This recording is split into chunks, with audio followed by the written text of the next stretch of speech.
This is the New York Times building. But if we were going to summarize what was the state of the media up until then, we get a perfect quote from Mr. John Swinton, who was the chief of staff for the New York Times, dean of his profession. He was asked to give a toast before the annual New York Press Club in 1953. He shocked his audience with the following statement, quote, "There is no such thing as an independent press. You know it and I know it.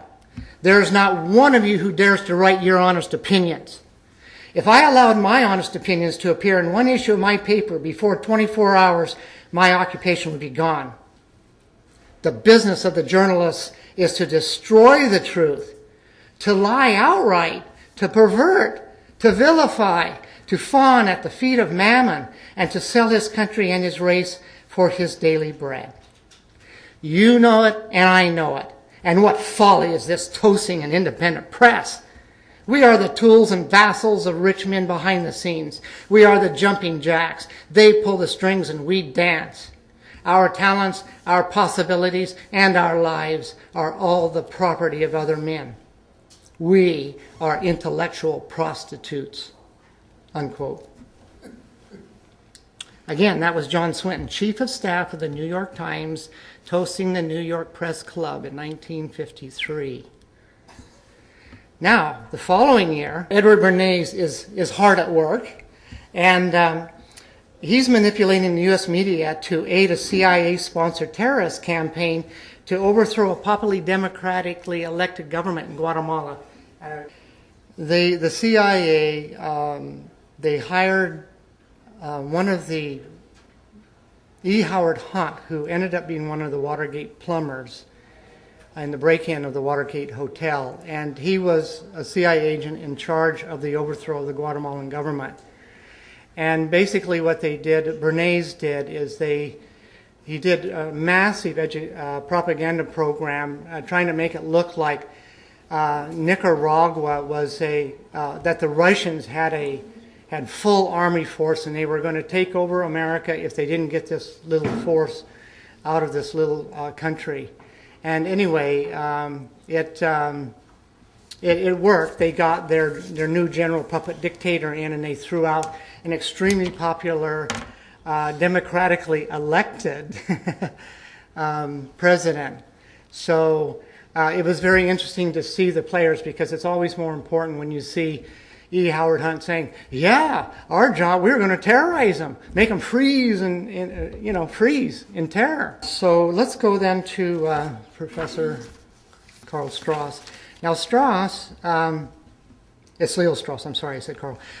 Strauss was a political science at the University of Chicago and became known as the father of neoconservatism. And like Bernays, Strauss also believed that manipulating the masses is partial to a society run by nobles, and he advocated the use of noble lies. Another professor, Francis Boyle, who taught international law at the University of Illinois Law School, he went to school with these people, and I want to quote what he has to say about this school that Leo Strauss was teaching, quote, "I went to school with these neoconservatives at the University of Chicago. Wolfowitz was there, Chalabi, all the rest of them.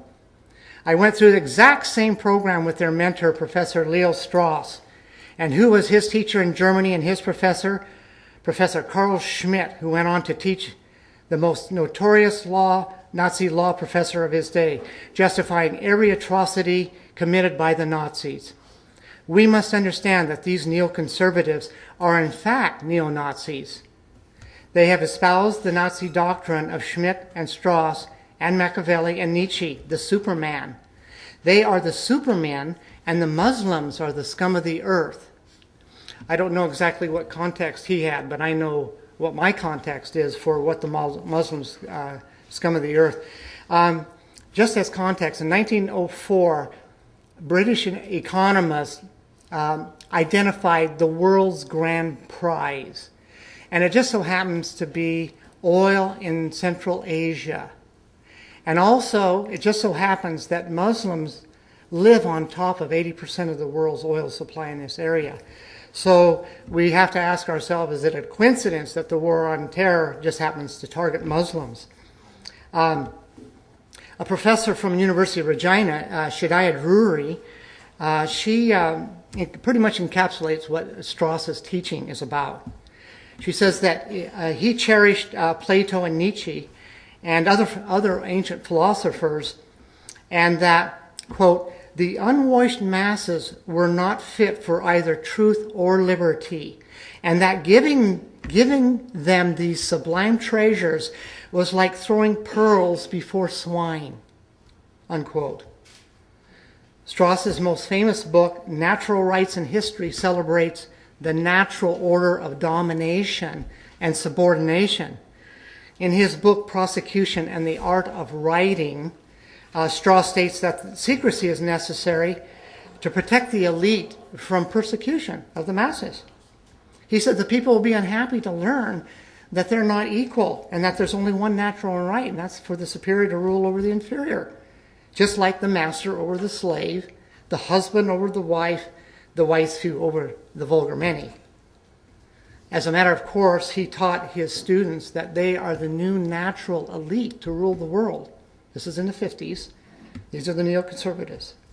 He goes so far as to say, quote, deception, a culture of lies, is the peculiar justice of the wise, unquote.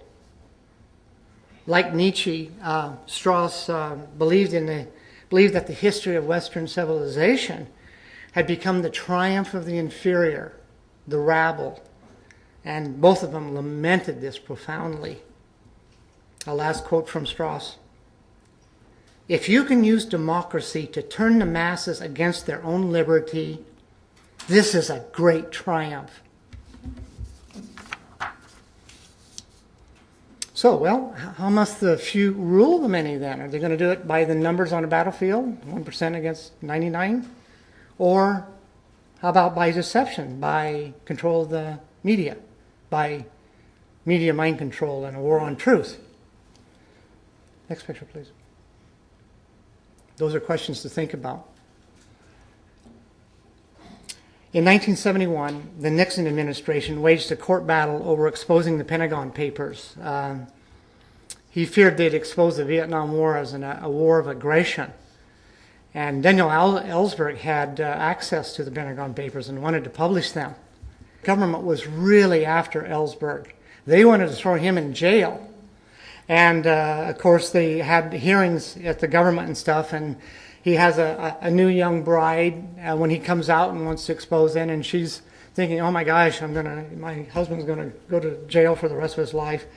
We have to ask the question, ultimately, that Nixon, as you would have seen in the tape, he's saying, well, he's swearing. It's some of those tapes that we found out they had, and they put the sound on there, and he's saying the public has no right to the truth. We have a right to have all kinds of secrets if we want. And so, in terms of freedom of the press then, he has to sign an oath to uphold the Constitution, to uphold freedom of the press, and here he is publicly, or well, it was privately stated, it was in the tapes were exposed, but he's saying that he's doing exactly the opposite of what the Constitution says, in other words. Next picture. This is Ellsberg testifying before Congress, and I just suggest it was a bright moment for freedom of the press as per Justice Black's ruling of exposing government secrets in a democratic society. Next slide, please. 1975, the Frank Church Senate Committee findings came out. They had a committee that worked on what had the CIA been doing in all the years since its inception in 1947. It was supposed to just get information on foreign countries, foreign governments. Instead, they started doing all kinds of covert operations. Covert means, in CIA parlance, a recognition that they're illegal, they're criminal. But they use it as a very slight cover-up of the term. And by 1975, there were thousands. The committee found that there were thousands, and they're all protected under national security. And these other two, top secret and classified.